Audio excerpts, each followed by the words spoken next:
Okay, let's just do, sorry. Let's do the full contemplation. So we letter in. Right. May all beings have happiness and create the causes of happiness. May they all be free from suffering and creating the causes of suffering. May they find that noble happiness, which can never be tainted by suffering. May they attain universal, impartial compassion, free of worldly bias towards friends and enemies. Sem jem damje dewa tang dewe ju tang den pa ju jig dungal tang dungal chichu tang tra wa ju chik dungal mepe dewa tampa tang mindra wa ju chik nering chak tang ni tang tra we tang nom chempo la ne pa ju chik. So good evening. If I didn't see you before, I'm pleased to see you, Jean. And put on your cameras if you can, because I love to see your faces. I don't care what you're doing, if you're eating supper or whatever you're doing, so it's fine. Oh, I can see you, Marion, nicely tonight. You're brighter in my new little place. So tonight, we're going to carry on with, but I'm going to give you a little summary because I think when you actually miss a week, there's quite a gap. You know, you forget what's happening. And I'm sorry we're going to miss next week, but then after that, we'll do a full run. But let's also summarize. So we were talking about transcending ordinary body, speech, and mind, transcending ordinary body, speech, and mind, using special meditation practices. Okay, and we're going to do those meditation practices, which is really important for all of us. Okay, I'm going to start with a little story, like a poem, which is very interesting for all of you. And it goes like this. If a man is crossing a river and an empty boat collides with his own skiff, even though he be a bad-tempered man, he will not become very angry. But if he sees a man in the boat, he will shout at him to steer clear. If the shout is not heard, he will shout again and yet again, and then he will begin cursing.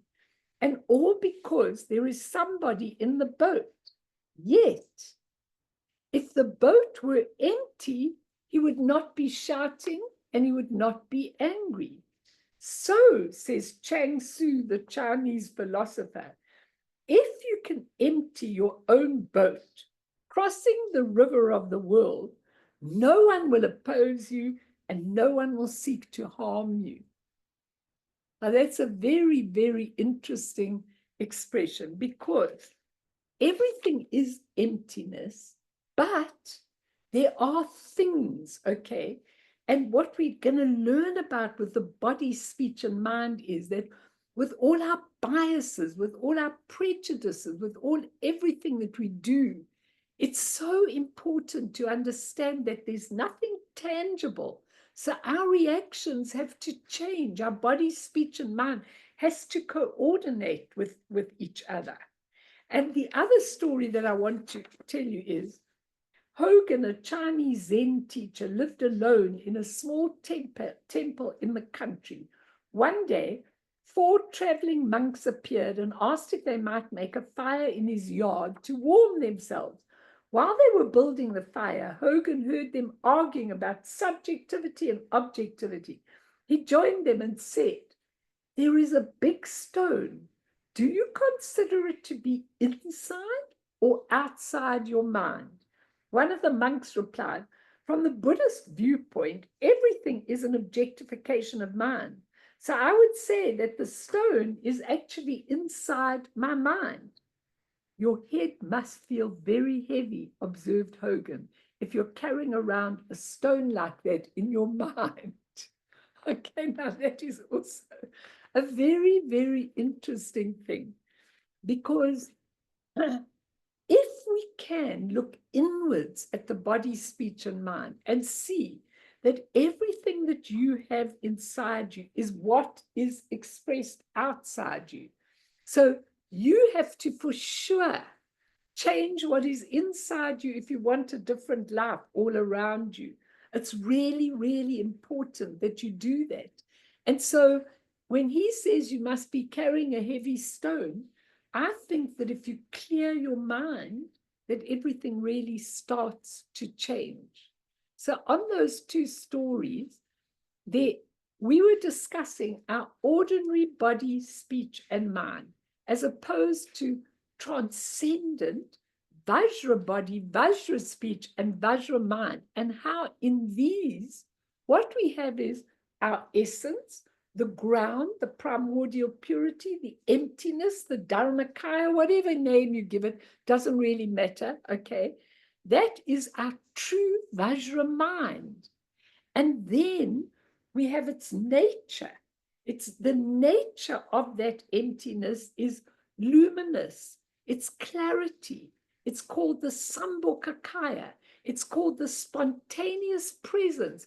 It's the nature that's going to arise out of the emptiness. And we really need to understand that, because that is our true Vajra speech, the prana, the sound. We talked last time about, James Lowe was talking about the 60 melodies of Brahma, that actually the 60 melodies just absolutely and totally go on the way we express this beautiful speech when it's in coordination with our mind. But mostly our speech is not at all like that, our ordinary speech. And from the essence and the nature arises unlimited energy, okay? And that unlimited energy is pure.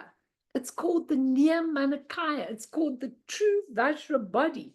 It's expressed in every way, in however people need whatever they need, that Nirmanakaya expresses itself. So you can see that those three are really the way we are compiled, but we don't know that. We live such an ordinary, limited life, we don't understand it.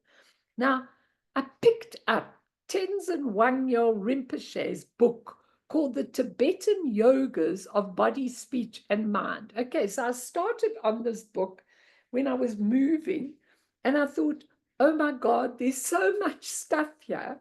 So I'm going to give you a little bit of what he says, and then I'm going to go back to where we were in the parts we did before. But if you love it, then I'm going to add a part 4 to the series and teach what he teaches. But let's see if you love it. So he begins his introduction to the beautiful Tibetan yogas of body, speech, and mind with a dedication poem. And what he says is, all pure virtue done through the 3 doors, I dedicate to the welfare of all sentient beings of the 3 realms. After having purified all afflictions, obscurations of the 3 poisons, may we swiftly achieve the complete Buddhahood of the 3 bodies. Now, what is he saying? He's saying, all pure virtue done through the 3 doors. The 3 doors are your body, speech, and mind, that you are given the gift of those. And you can use those 3 doors as entrances, and exits. They compile both. In his second sentence, he says, I dedicate to the welfare of all sentient beings of the 3 realms. There are 3 main realms in samsara. There's a desire realm, that's where we live, with all the things we want. There's a form realm, where they also have form, but they don't have the same desires. And there's a formless realm, where beings inhabit, but there's no form whatsoever. Those are the 3 realms. And he says, I dedicate to the welfare of all these sentient beings in the 3 realms. After having purified all afflictions and obscurations of the 3 poisons, if we keep in mind those 3 poisons, aggression, delusion, and passion. Passion, aggression, delusion. Those are the 3 poisons out of which all the other poisons come out completely and totally, okay? So he says you've purified from those 3 poisons. May we swiftly achieve the complete Buddhahood of the 3 bodies. And that means the 3 bodies are the true Vajra forms, Dharmakaya, Sambhogakaya, and Nirmanakaya. So his beautiful opening prayer encompasses everything that we really are and the way we're living. And he calls ordinary body, speech, and mind, in other words, what you're living with, what I'm living with every day, he calls it the conceptual, karmic, emotional, pain body. And then the conceptual, karmic, emotional, pain speech. And the conceptual, karmic, emotional, pain mind. And then in short, he calls them the pain body, the pain speech, and the pain mind. And I think we can all relate to that, because those are the ordinary, complicated things that we use in our body, speech, and mind. And what we're learning to do is we're learning to use those to get into the Vajra body, speech, and mind, where there's no more birth and death, where everything you say is pure speech and energy and everything else. And that's what he's talking about. And he says, the pain body, speech, and mind belong to the limit of this self, this Melanie, this self that we identify with, not our true nature. He says, but when we know how to work skillfully with them, when we know what to do with our body, speech, and mind, then they become the 3 doors to enlightenment. You can use them. And that's what I want to teach you, how you use them, which is such an amazing thing. He says, and when they are the tools to a constant opportunity to reflect and connect with the joyful, formless truth that is our authentic nature.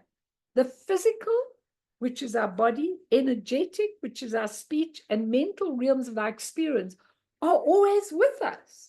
We don't wake up in the morning and go and look for them like you look for a false tooth or something. You wake up and they're already in you. And we are part of them. They're within us. We are part of them. They are who we are. And he says very beautifully, we can enter through our ordinary body to the eternal Vajra body. We can use this body in a different way, which I'm going to talk about tonight, how Trali Jabkon actually says it. But you can use your body, through your body, to the eternal Vajra body. You can use your speech into ceaseless speech. Do you know what ceaseless speech is? I don't know where I saw this. I once saw, I think it was Dajjal Rinpoche giving a lecture, and how he did it, giving a talk, and how he did it was he went like this. He went, and then he went, blah, blah, blah, blah, blah, whatever he was saying and everything. And then at the end of all his, not blah, blah, at the end of all his beautiful speech, he went, and then he went again into the speech, ceaseless speech. It's the mind and the body and the speech are all together. And so the only thing that comes through is the pure energy and the pure speech. And Tenzin Wangyal says you can use your ordinary speech to get into ceaseless speech. And you can use your ordinary mind to get into the undiluted mind, which is your pure mind. We need to know what we've identified with up to now. We've got to become fully aware of how we've seen ourselves as our roles. So we go in this life. I'm a mother, I'm a lawyer, I'm a gym teacher, I'm a wife, I'm a husband, I'm a partner. We identify with our thoughts, with our emotions, with all the conditions that we trapped in. We identify with those. And because we identify them, we've got to ask the question, well, who am I? When I'm being a mother, I'm this person. When I'm being a teacher, I'm this other person. When I'm moving house and trying to organize it, I'm this other person. All our roles. we identify with. Yet that isn't the truth of who we are. And I think if there's one role in your life that really touches a core in you, like the role of teacher touches something very, very, very deep in me. So when I'm teaching, I kind of feel that's my role. Never mind a role, that is who I am.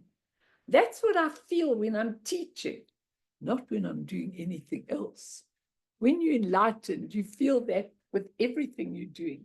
But for me, you identify with your role. And this limits. You see, I haven't got money. I haven't got this. I haven't got that. I haven't got the other. You identify with what you've got and with who you are. And that is such a limitation on your body, speech, and mind. It's really important that you understand this. Hello, Pam. You're a bit late, but you'll catch up. It's really important. Can you all understand what I'm saying? I'm trying to say that it's time to start identifying with your limited roles. There might be one thing, like I know some of you love your practice or love your spirituality. And that might be your role. You might be becoming a teacher. I know that if I die, I want to go straight to teaching. I don't want to bugger around and not know who I am. I'm going straight to Guru Rinpoche and I'm going to start teaching. Okay, so that's how it is. That's not a role. That's my being.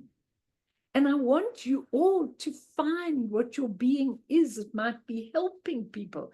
It might be service. It might even be, and you might do that in a very mundane role. But what Tenzin Wangyal Rinpoche is saying is that the pain body, the pain speech, the pain mind, we've got to stop identifying with it and use it to go to the transcendent consciousness. Can you all understand what I'm saying? It's very important. So let's go back quickly. Does anybody want to say anything? Would you like me to do a session on that in much more detail? Would you enjoy that? Just nod your heads if you would. Okay, then I'm going to do it. I'm going to do a fourth session in 2 weeks' time. But let's go back now to Tralling Chapkon's studies on the actuality of being. And I'm going to summarize what we were doing in the last 2 weeks. But if there's something you don't understand, because this is such important teaching. It's so important that you all transcend the limitation of me and all the things I'm going to, as I'm packing this house and finding a space and it's not really mine and it's not really, it's not really everything that I want to be, but I'm saying to myself, well, everything's impermanent and it doesn't really matter. And half these things don't really matter.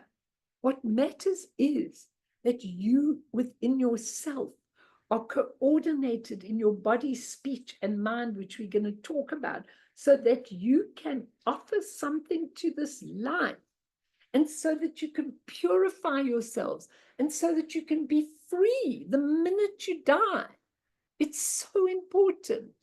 So we were discussing with his teaching that we have a notion of autonomy. We think, hey, if I want to lift up my hand, I can lift up my hand. But what we've forgotten about is, I don't have a choice that I sneeze at a particular moment. I don't have a choice that my heart starts beating because something makes me a little bit afraid. We don't have a choice about those kind of things. Those things automatically happen to us. And so he says, the belief that we are a separate being from everything else in the world must be overcome. So we spoke about this a little bit, and we spoke about the chirp practice of giving away the body. Do you all remember that meditation where you sit and you give yourself away and you make people really, really happy?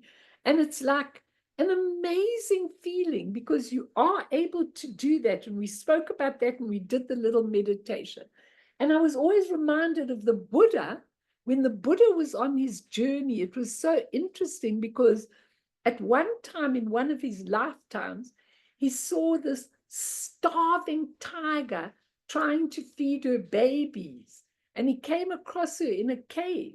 And what he did was he really offered his body. Well, the story says so. I'm sure it is true. I don't think it was only symbolically, but he offered her his body because he knew she needed nourishment to be able to feed these tigers. So he gave her his body. It was nothing. He would have been reborn in a beautifully heaven world anyway. Would you? I'm not sure we would, but anyway. And then he discussed the three gates. He called the body, speech, and mind the three gates. And he discussed Hinayana. I did talk this a little bit to you, but I'm just summarizing it. Hinayana, in the Hinayana, the very beginning practices, the body is emphasized, and especially renunciation. Like when you go on that Hinayana path, you have to renunciate everything. You shave your hair. You don't look at the beauty of your hair.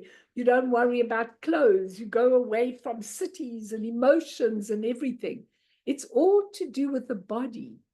But it's so interesting because I told you once I was walking with Lama Yeshe Rinpoche and he said to me, oh, well, in your next life, you'll come to me and you'll shave your head and you'll be a nun and you'll come. And I looked at him and I said, are you serious?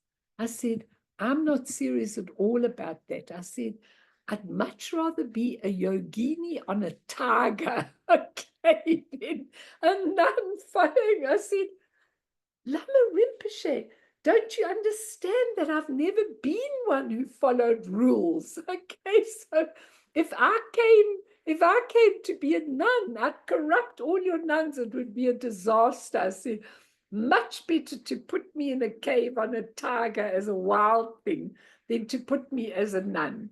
But it's interesting because some people really feel that. They feel the need to renunciate. And in that early practice, that's what you need to do. You need to renunciate. You need to look at the body and you need to get away from all the desires of the body. But that's not how it is when you go along. In Tantra, Vajrayana, much higher, it emphasizes the speech, where Hinayana emphasizes the body. It emphasizes the speech, not only the words, but the emotions, the judgments. And we have to examine the connection between emotions, passions, and communication and our whole interaction with other people.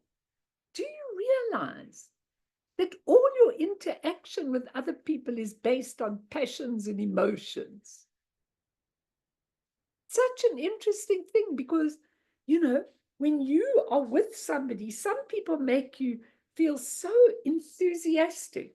Some people you feel dead, and then you are dead.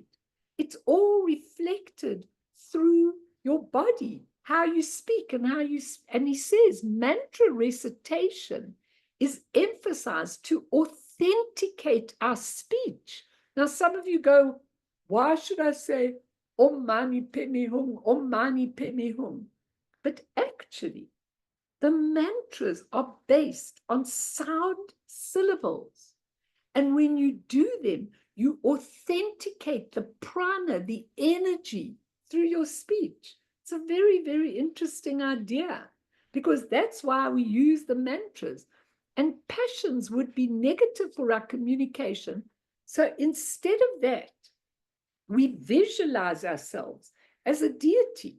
So tonight we were visualizing ourselves as Chenrezi, and we were visualizing ourselves as Chenrezi, and in that, your communication becomes completely different because now you are authenticating the compassion through your speech by visualizing yourself as a particular deity. It's such a beautiful thing because I identify with green Tara and white Tara. And white Tara, when I look at white Tara and I think of her in me, she's absolutely pure. She heals. She's absolutely amazing. And so when you do the visualizations in Tantra, you actually assist with the emotion and with the communication.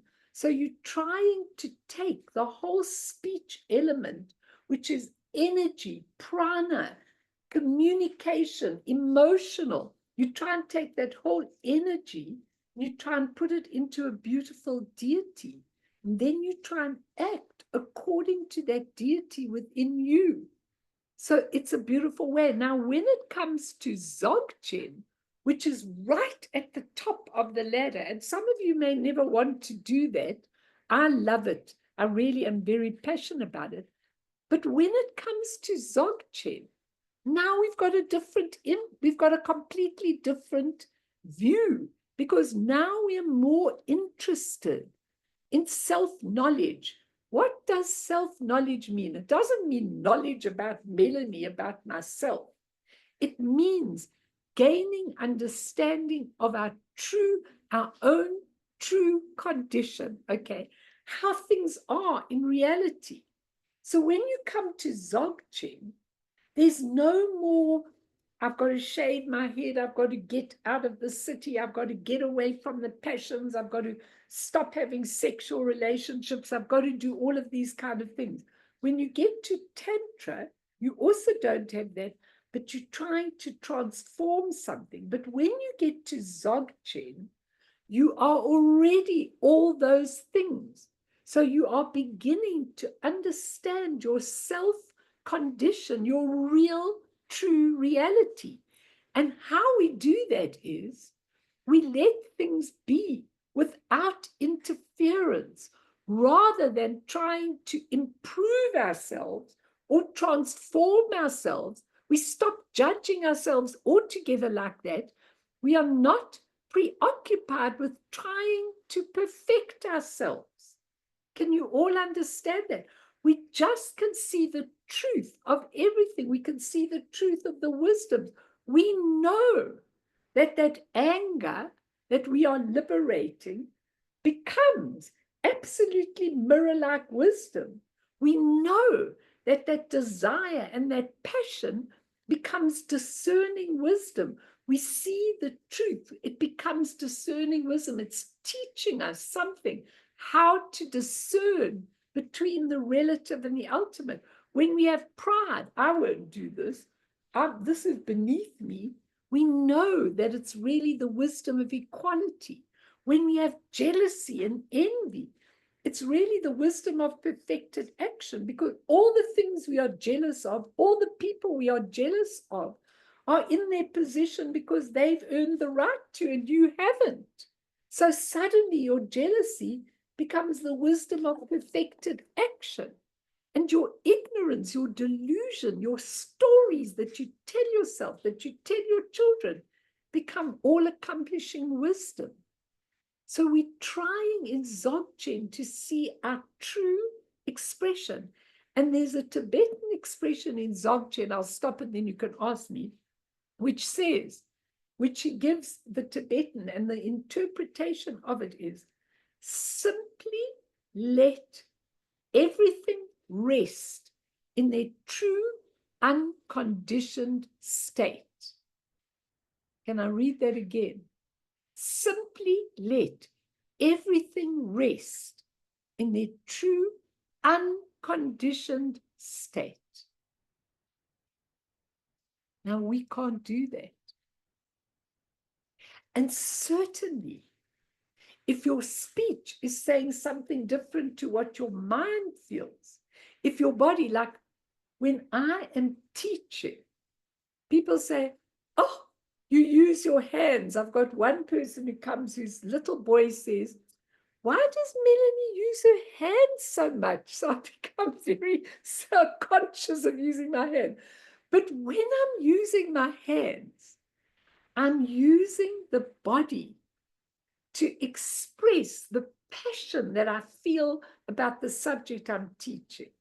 So my mind and my speech and my body while I'm teaching, certainly not with anything else in my life, but in that, they seem to be coordinated.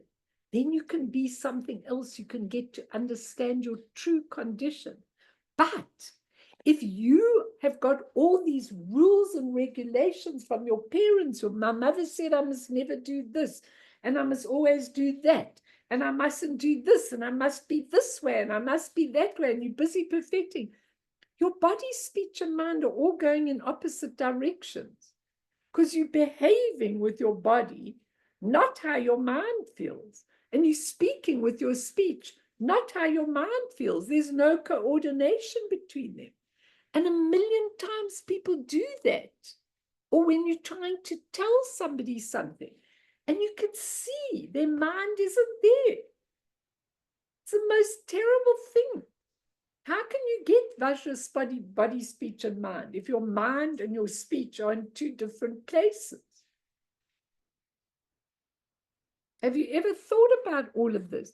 He says, if you simply let everything rest in their true unconditioned state, then eventually we will understand the true nature, and it's called self-liberation. And self-liberation does not mean liberation of yourself. Self-liberation means it liberates of itself. So it's not a big deal if I'm angry. It's not a big deal if I'm passionate. It's not a big deal if whatever I feel, as long as I don't start to judge it, to condemn myself, to whip myself. If I allow it without harming anybody, we have to be careful of that. But if I allow it and it comes up, it will liberate of itself. Why? Because it is made of the nature of emptiness. Emptiness means, yes, something arises, but whatever arises dissolves back into that state. It's nothing tangible. So my anger that I'm feeling is not tangible. I need to allow it, and then it will come up. And if I just watch it, know it, aware of it, it will dissolve. It will liberate itself. Now I can see you all concentrating. That's very good, because I've done a lot of pondering of this. He says, with a fresh perspective, nothing is discarded. We simply view things differently. No renunciation, no transformation. We try and experience our transcendental dimension of consciousness. In our transcendental dimension of consciousness, do you understand? There is no positive and no negative karmic traces. It's got no karmic traces. The hardships you are going with are just there to clear everything for you. Once you go through them bravely, you do what is needed to do, they're gone. Then you can come to be your true self in body, speech, and mind, which is how I started: the essence, the nature, the unlimited energy. Modisa, do you understand? Good. Everybody, do you understand? Ask me if you don't. Patricia, you came a bit late. Let's just get the beginning. But does everybody understand? Does anybody want to say or ask anything? Because we start to understand the body as an embodied being, that this body is saturated with transcendent consciousness. The whole transcendent dimension of consciousness is completely in my body. It's no longer an ordinary body and becomes known as Ku in Tibetan, not Lu, which is your ordinary body. Ku is this Vajra body. It never dies, it never ages, all these wrinkles go, everything changes. The energy's unlimited, everything. I have a question, Melanie. I think probably a lot of people will probably relate to what I'm going to say. Today something happened at work and I got really annoyed with it. And I went home in the car trying to think about all the different ways, meditate, let it go, let it pass, try to think what you just said, but obviously you just know the theory, the theory, but don't have the experience of it. And I got home and I still pissed off. I can't work it out. I just can't. I know what you just said. I heard that before. But how do you actually in practice do this and not react badly? Because I know I'm a mirror of whatever I react will be me reacting at myself. Yeah, but Tati, I want to say this to you.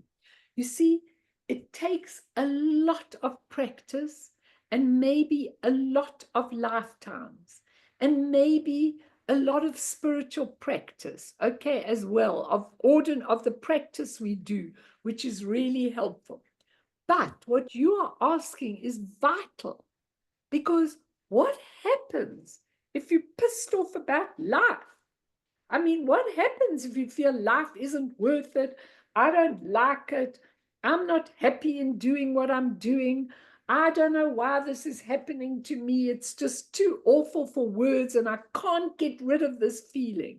Okay, what the Dzogchen would tell you to do is, you've come home from work, even if you've been like that the whole day, you just sit for a while. And I'm going to give you these practices now that we're coming to in a few minutes. But you just sit. You do not say, how am I going to get rid of this? How am I going to be a better person? How am I not going to harm anybody with my pissed off feeling? What am I going to do? You do none of those things. That's the ordinary consciousness that does things. But thinking about what I'm saying tonight is, you bring that body together with your speech, which is your energy, with your mind, and you just allow yourself. It takes a lot of practice. The first time I experienced that was on a long retreat, okay? When I think a lot of you know that story, when I really got angry about something my husband texted me about. But then I knew to do it. I'm not going into it. But I allowed the anger to come forth. I allowed it. In fact, the whole retreat room was red and angry and awful, and it was terrible. And I just took myself back into my meditative position, and I just let that anger come up. Okay, it filled the whole room. But what I was trained to do was not touch it, not go analyzing it, not going, okay, tomorrow, what I'm going to do to get this person back or to get my boss back is X, Y, and Z. None of that. You learn to become objective and let the emotional stuff come up. And you just observe.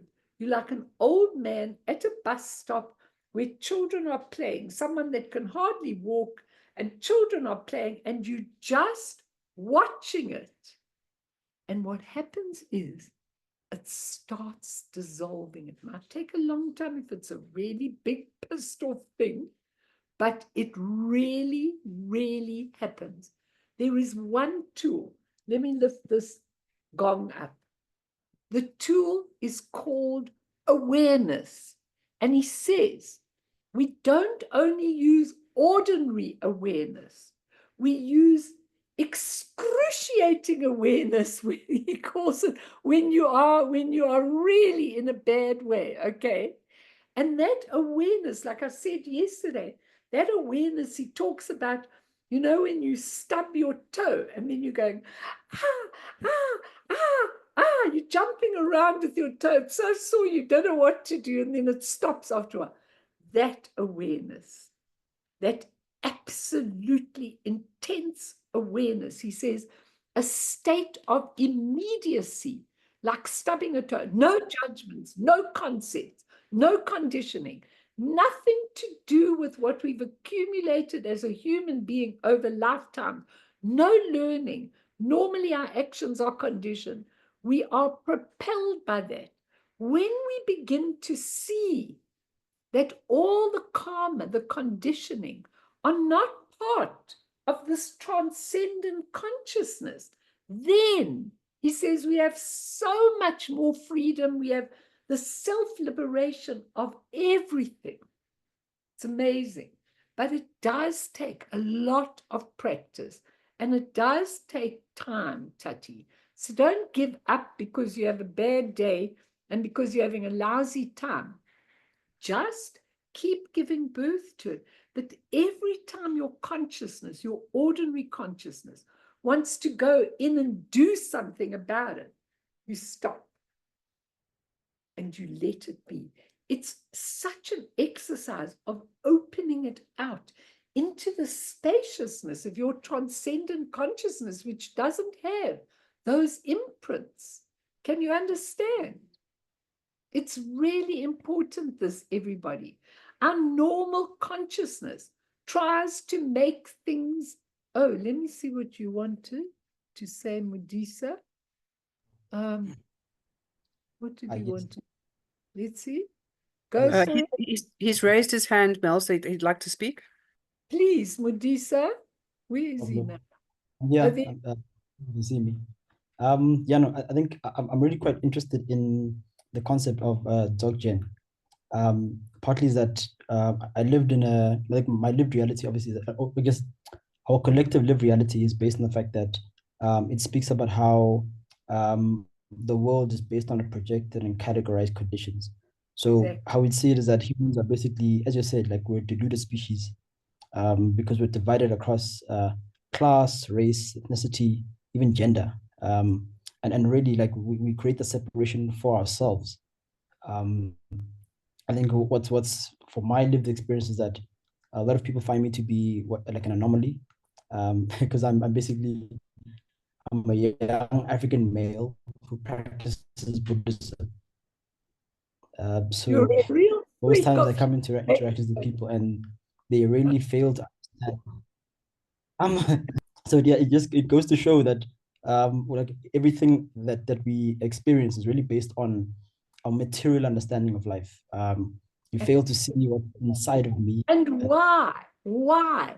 Because Teresa, who comes to the group, she also feels exactly like you do. She isn't here tonight, but the thing is, why were you born into a culture with this knowing of what you know that really doesn't quite belong to your culture? Okay. Why is that? Why was I born into a Jewish family? Why didn't I have a Buddhist mother? Why didn't I have a Tibetan Buddhist family? It would have been so easy for me as a young child.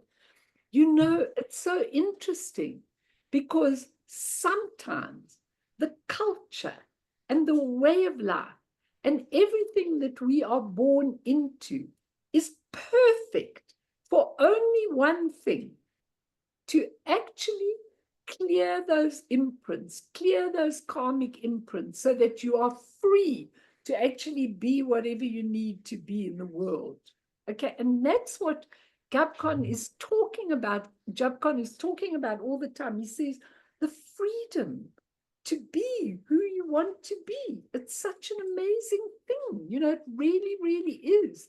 And so many times we're so bound by the culture.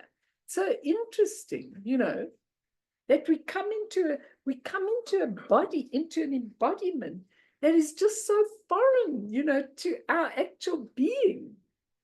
And because we come into that, there's something very deep to be learned from it. And you have to learn a tolerance beyond everything.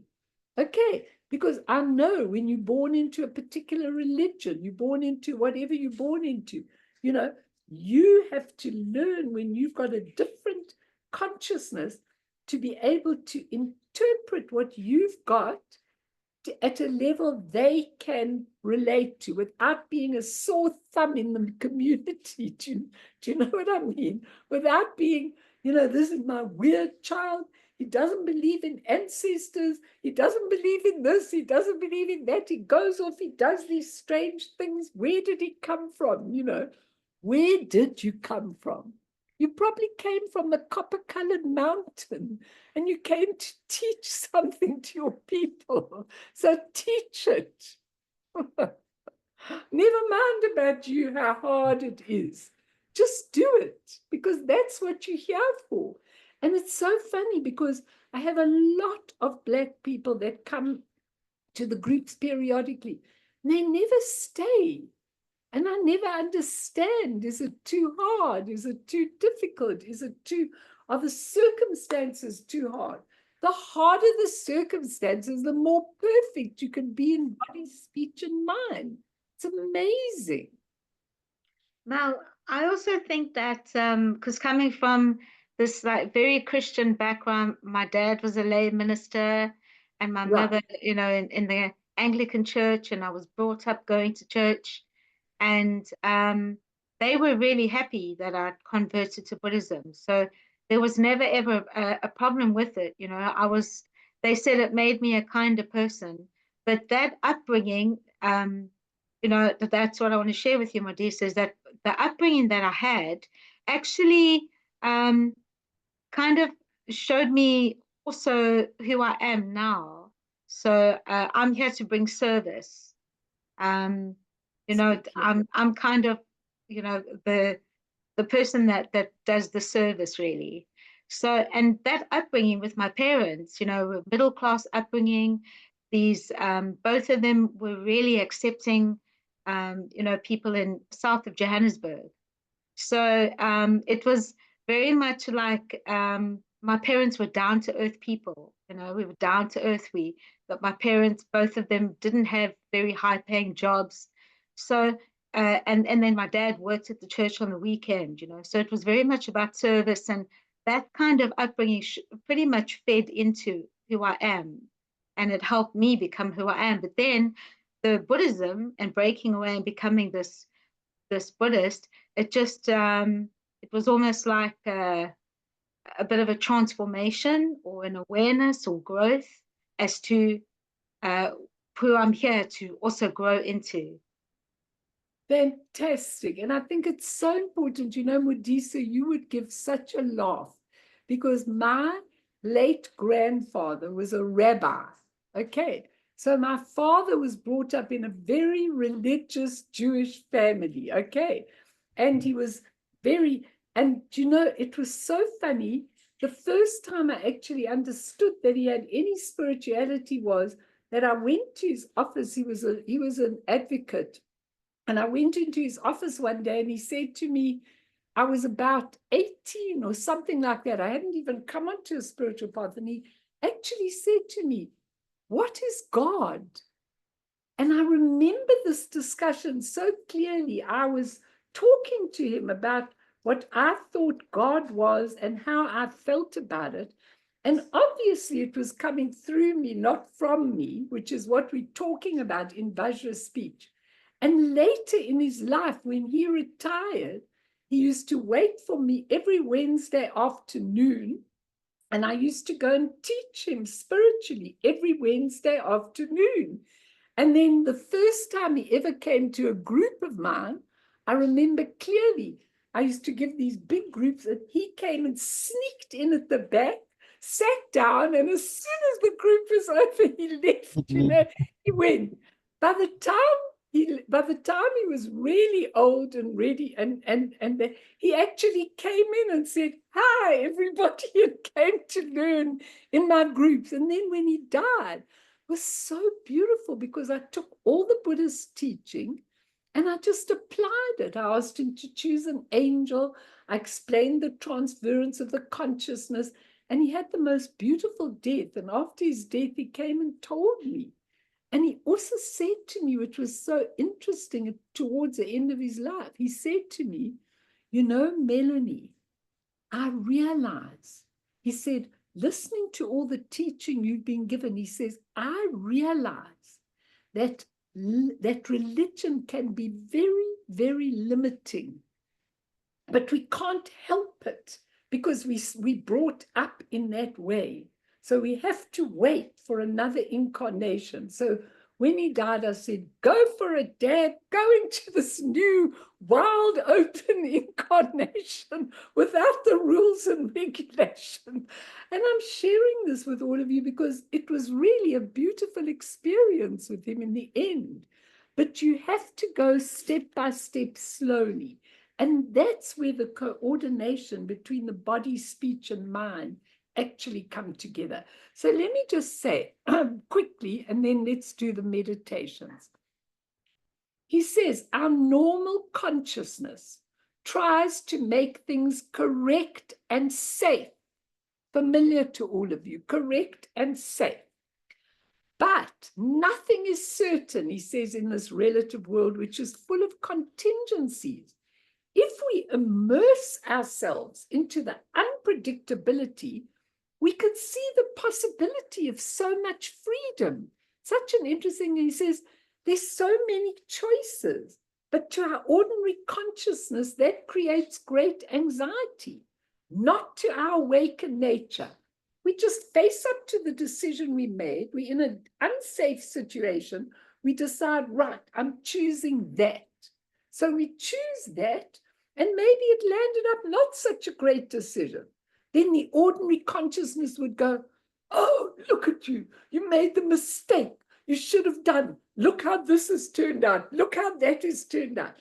You don't do that with your transcendent. Whatever you've done, you take responsibility for the decision you've made, and you just accept there isn't really a right or a wrong. It just is the way it is. And the body has the tendency to operate in a predictable and habituated way. And the body actually provides the opportunity for encounters, for communication, for compassion, for love is expressed through the body. You know that when you want to express love for somebody, you touch them. It's a physical thing. You touch them, you share with them, you use your speech, you use your body, you use your mind to express your love to people, to express your communication. But if you're just doing it on a physical level, it's not going to be the same because the energy is not going to be the same. It's going to peter out the minute the sex is over. But if it is a complete body, speech, and mind together that you communicated, then it's a beautiful thing. It doesn't end the minute the orgasm's over. It continues into something much deeper, something much treasured when you put it all together. So one can see how the body and mind are intimately related and how we need to experience the body properly. It's through the body that we act, that we communicate. It's through the speech as well as the body. And karma literally means action. And so we have to train the mind and body, and this is for you, Tati. We have to train the mind and body away from the habits that we usually have. So, for example, if you are obsessed with your weight, okay, and you're always doing things to lose weight, or you become bulimic, or you become anorexic, or you've got the body disorder, or you've got whatever you're doing with your body, you hate it and you whip it, and then you feed it, and then you starve it, and then you only eat healthy things, and then you don't eat it all, and then you're obsessed with that body. That's what he says is completely the wrong thing. And he says people who are obsessive compulsive, they need to go and wash their hands 200 times a day. Those are the habits of the body. If I wash my hands and I'm obsessive compulsive, then I'll be clean. Now I'm clean. Oh my God, 5 minutes have gone by. I need to wash it again. I want you to think about the habits of all the bodily things, and also like with obsession with exercise. Some people are obsessed to do such a lot of exercise to the body, they pound it. Some people are too lazy to do any exercise. We have to look at the habits of what we have got the body to do and try and train the mind away from them. And that's why he gave that exercise I talked about last time, where you go into a room and you just let rip of everything that you want to say, all the things you were never allowed to say, to all the people, to everything you were wanting to do. He says you do that, and then in the end you come to a state of exhaustion and naturalization. And it's very important. So the speech as well, the speech is connected with the prana, which runs in the body. And articulation of your speech comes about because of the energy, and the energy resides in the body. And the body and speech are intimately related. All three are intimately related. So let's start to do some meditation practices that he gives. So everybody get into your lovely meditation posture. Okay? Did I give you that one of him? Did I give you that picture of the guy who is sitting with a white in his head? And okay, could you show that picture? This is a very good thing for you to do at home, everybody. So you can take a picture if he's got the picture. Is it the yogic position where he's got his arms? Okay. That one. No, it's the first one, which has got hum. Yeah, I got it. Yeah. Have you got that one? Fantastic. I have it. Now maybe a sec. I'll share it now. Sure. Now, all of you can take a picture and do this. And Marion Cassidy, it'll be interesting. There we go. Beautiful. Okay, so everybody get yourself into this posture. And I want you to visualize that white in the top of your head, just like the guy. Thank you. That's so beautiful for you. Always do things beautifully. And then I want you to see the in the head. I want you to see the the red in the throat. And I want you to see the blue hung in your heart.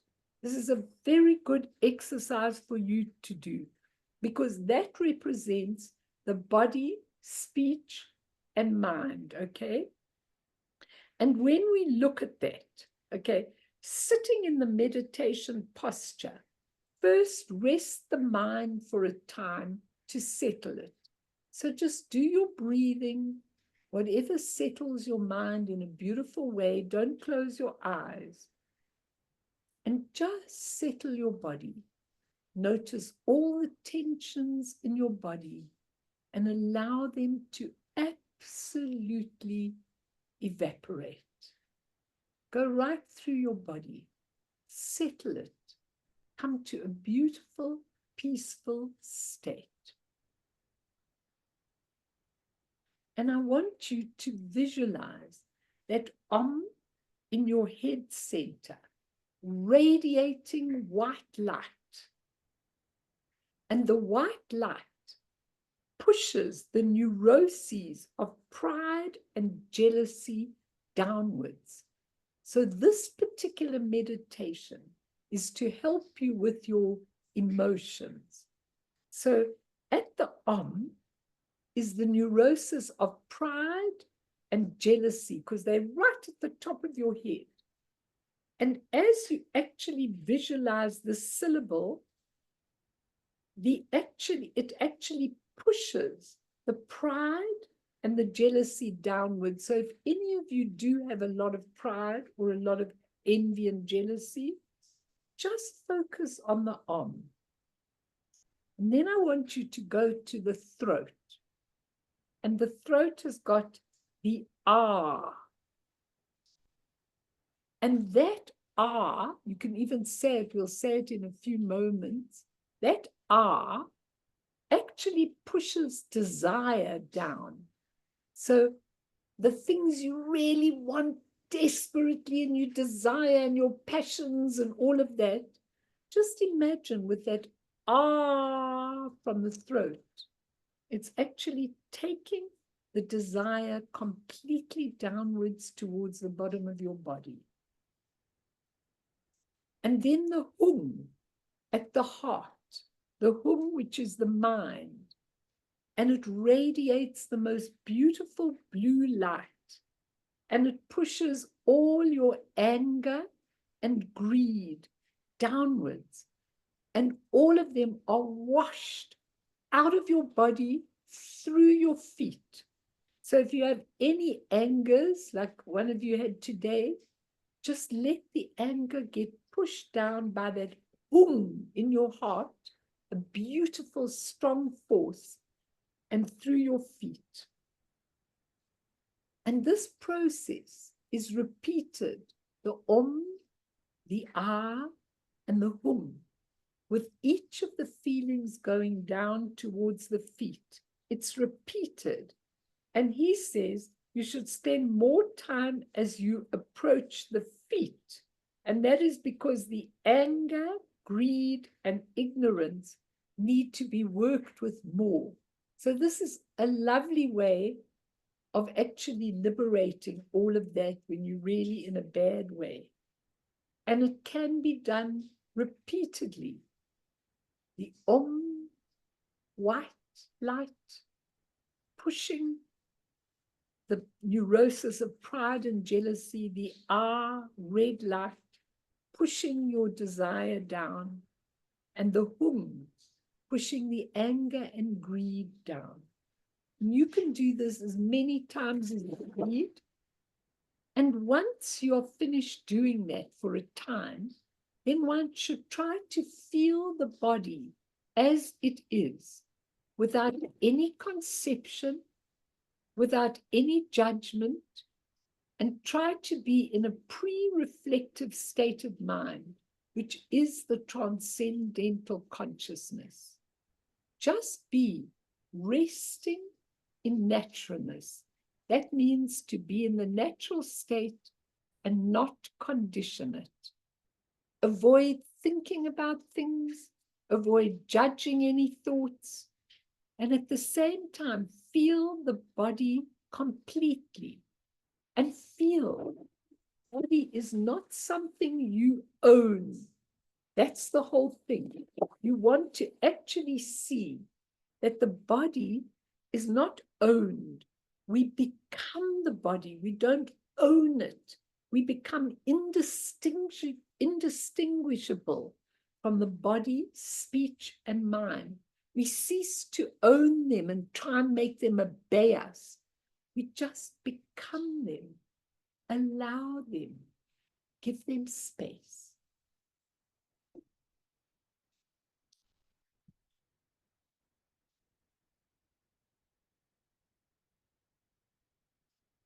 Let's go on, thank you, Fee, to the next one. Okay, because I'm trying to show you that you integrate with that body. You stop saying, my body's this, my body's under my control. Stop being the owner of your body. Be the body. Feel what it feels like to be bashed around by you. Feel what it feels like when you're lazy and you won't do any exercise. Be the body. Be the mind. Let them all come together so that you actually know what you are doing. So let's do that, and let's do all the things of the body, speech, and mind. So the next thing we're going to do is do the Vajra posture practice. If you could put that, the hum. That is the, oh dear, I haven't got one here. I don't know if I can get a Vajra, but you all know what a Vajra is that goes with a bell. This particular exercise is absolutely amazing. I can't do it here, but when I was on retreat, it's called the Vajra posture practice. Marion Cassidy is a yoga teacher, and you might want to say something about this. This is a very difficult practice. And if some of you have got space, I'd like you to just try it. Stand with your heels together. Okay, and there's a reason why. It's a difficult thing, but if you've got space in your house, just stand with your two heels together, your hands above your head, and the red R in your navel chakra. But just stand like that. Now, when you stand like that, you have to try it to actually feel it. You are standing and you are becoming the Vajra. Are you doing it, Kat? Is nobody else trying it? Try it. Just try it out, especially those of you who are strong. It's very strenuous, but it's absolutely amazing. And the reason it's got to be strenuous is that after you finish doing it, you collapse. And that's when you recognize your true nature. Good, Kathy, try. Put your feet together. All of you try it. Stand in that Vajra posture. Now, when I used to do this in the Dzogchen preliminaries on retreat, it was very, very interesting because they say that the three upper prongs, the head and the two hands, represent your essence, nature, and energy at the top. The lower prongs represent the three Vajra dimensions, the body, speech, and mind, the three parts of your lower body. And the middle is the unity of that perfect purity and spontaneity is in the middle of it. Now, if you can stand like that, I mean, you should be able to do it, Jade. You're doing your yoga course and everything. If you stand like that, can you do it, Molly? Can you try? If you stand like that for a long time and you just focus on the eye, you will get absolutely sore and exhausted. And as soon as you can't anymore, then you just completely collapse. And that's where you actually feel your true nature, because your body is the Vajra. It's the source. It's the place wherein you can do so many things. You're becoming that body. You're not commanding the body, you're becoming the body. Okay, and it's really, really important. And you feel it, and you are the Vajra, and the Vajra is the thunderbolt. It's absolute perfection, that Vajra. And try it, everybody. You'll find that it does amazing, amazing, amazing things for you. Okay. And he says, you begin this practice for a short period. You can't do it anymore. Then sit down and just do it like that with your hands over and sit in it. But what you really want to do is you want to do this quite often for as long as you can, looking straight ahead, and you can visualize that eye going out, and then you can repeat that at will. Okay, let's go to the next one, the speech one. So everybody sit back in your meditation posture. Okay, we need to authenticate our speech so it becomes part of ourselves, rather than using speech as an instrument of manipulation. You don't want to gossip. You don't want to manipulate. You want to use your speech as the authentic part of you. You want it to be your true energy. You want it to be your truth. You want to actually gossip is an example of the inauthenticity of speech and the way we use a number of damaging words. Okay, so this exercise that is also a Dzogchen exercise that really, really helps. And it uses the syllable ah. Okay, and the syllable ah is really very important because it's an extraordinary syllable in the Tibetan language. It is the origin of all sounds. So when things are created, they go ah, ah. It's the origin of sound. So you are going to use this exercise, okay?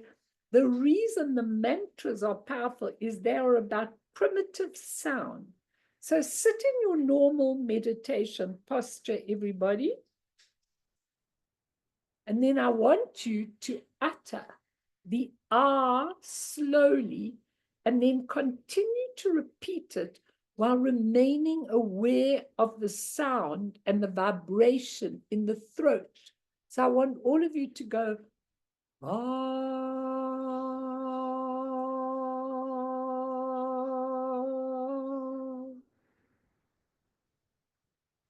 Oh, I want you just to say the primitive sound, okay? Oh.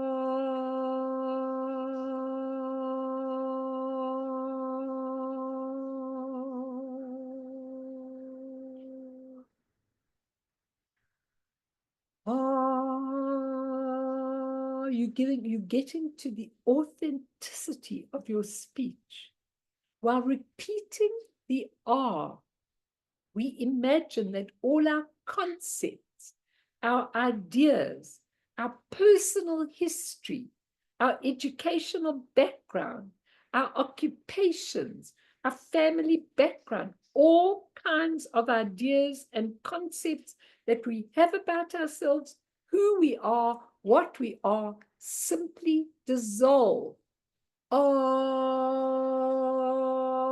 you watch them all dissolve. So just keep doing it. Ah, all our concepts, all our ideas, all our family history, all our roles, just dissolve in the ah. That is you repeat this 25 times at least. We won't do it 25 times tonight because we're coming to the end, but I want you to practice this at home. Sit in your meditation posture. See the beautiful ah in your heart, and you're going, ah.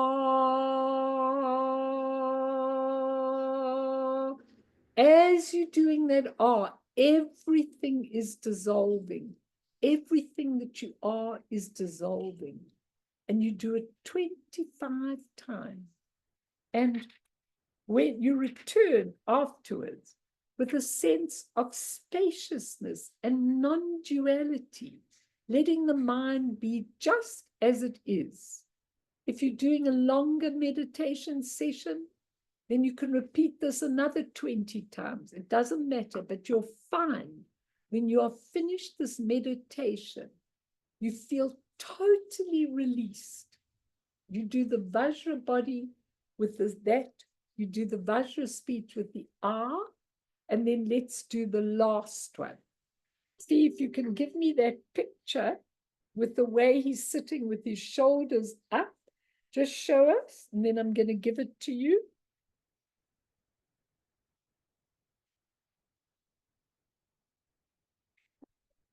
All articulate sound is produced out of an inarticulate sound.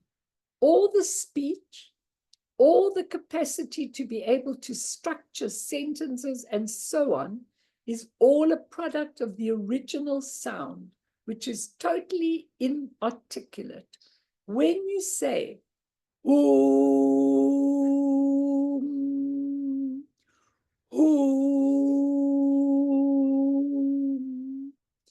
Om, putting yourself exactly like that with your thumbs tucked into your fingers and your shoulders a little bit up, okay?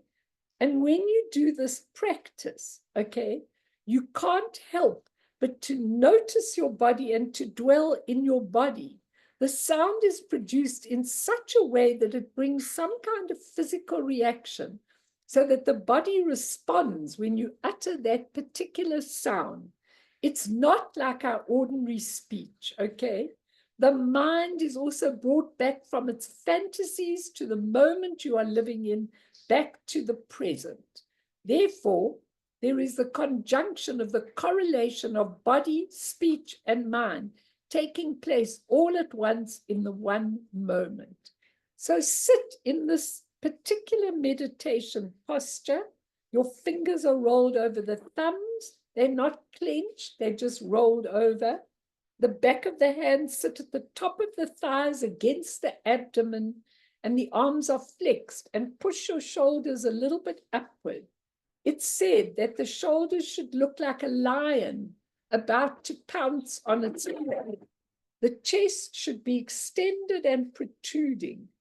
Instead of gazing down with half-closed eyes, as is often prescribed, one looks straight ahead and slightly upwards, so the eyes are completely open.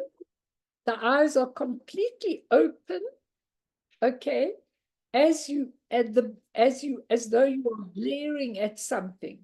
Then you breathe in and you breathe out. With an extended out breath, you go, Om.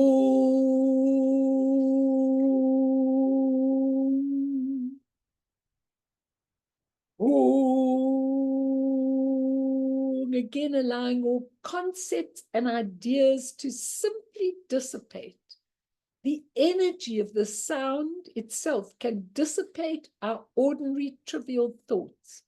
Then, broadening our awareness, we continue to repeat the hum recitation and also concentrate on our physical posture as well as the sound of hum, and also include an awareness of the sensations within our vocal cord. With one's gaze, we continue to simply look at or accept whatever our line of vision. Ooh.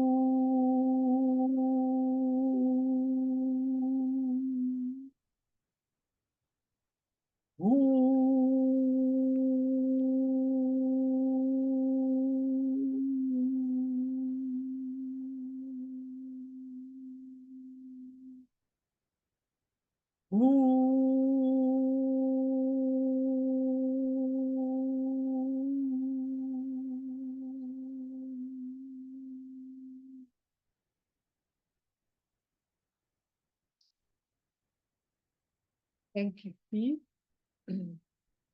Now, you'll probably find, all of you, that you sleep very well after you've done these exercises, because they really start changing if you do them quite regularly.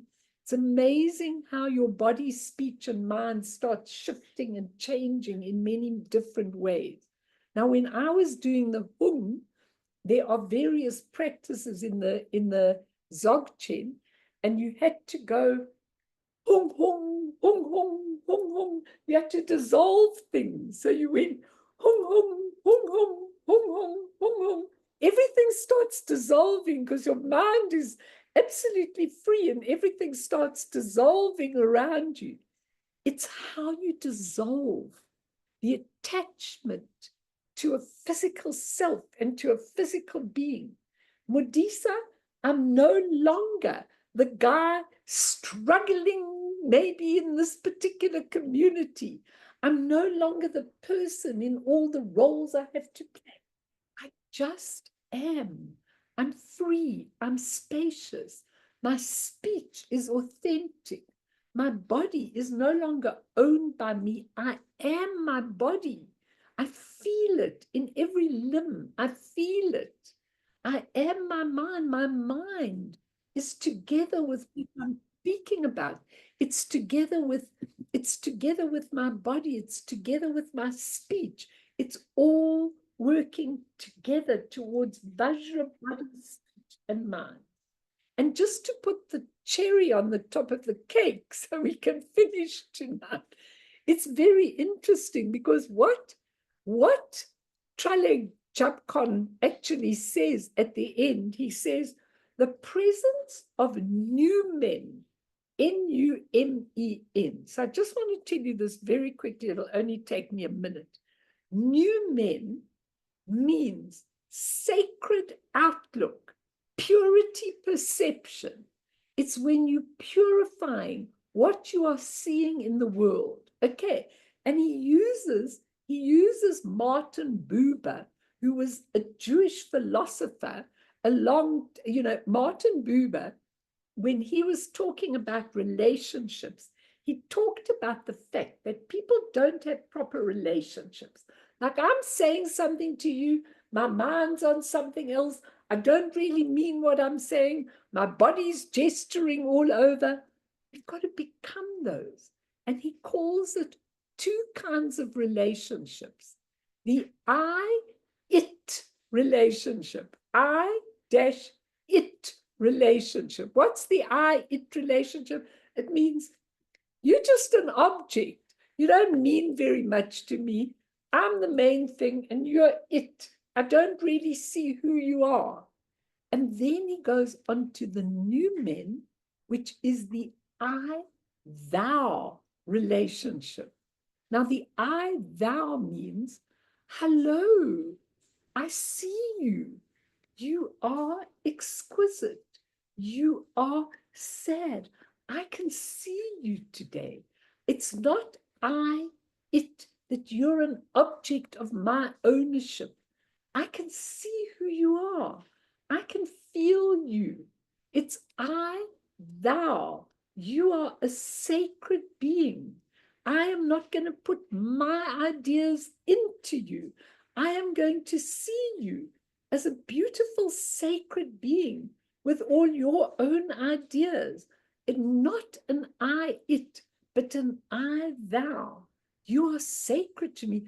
All of you really are sacred to me. And you know, I try and use this all the time in counseling because I find that when I'm talking to people and they're telling me something, they're telling me about how they feel. And automatically, when you're not coordinated in your body, speech, and mind, when you're an I-it, then I'm telling you how to behave, what to do, how to do it according to my needs. But when you become thou, holy being, you are thou, then you are sacred. And I see you as sacred. And I see your environment as sacred. And I see what you're going through as sacred. That's really all I want to say.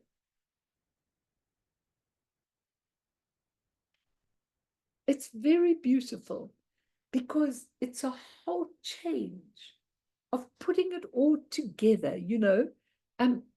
It's a change. The Fiona's given you all the postures and everything. It's a change because as you're going about your daily activities, how are you changing from ordinary body, speech, and mind, pain, body, speech, and mind, to Vajraspati? You're becoming aware. You are exotic. You see, the world is exotic. The world is made up of all the beings and their beautiful mantras and their sound and their beautiful upliftment. It's a whole mandala, but all we can see is the pain and suffering. And it's really, really, really important for all of you to understand, because when I was preparing this, I thought, I can't give what I read usually about body, speech, and mind, because it's not enough.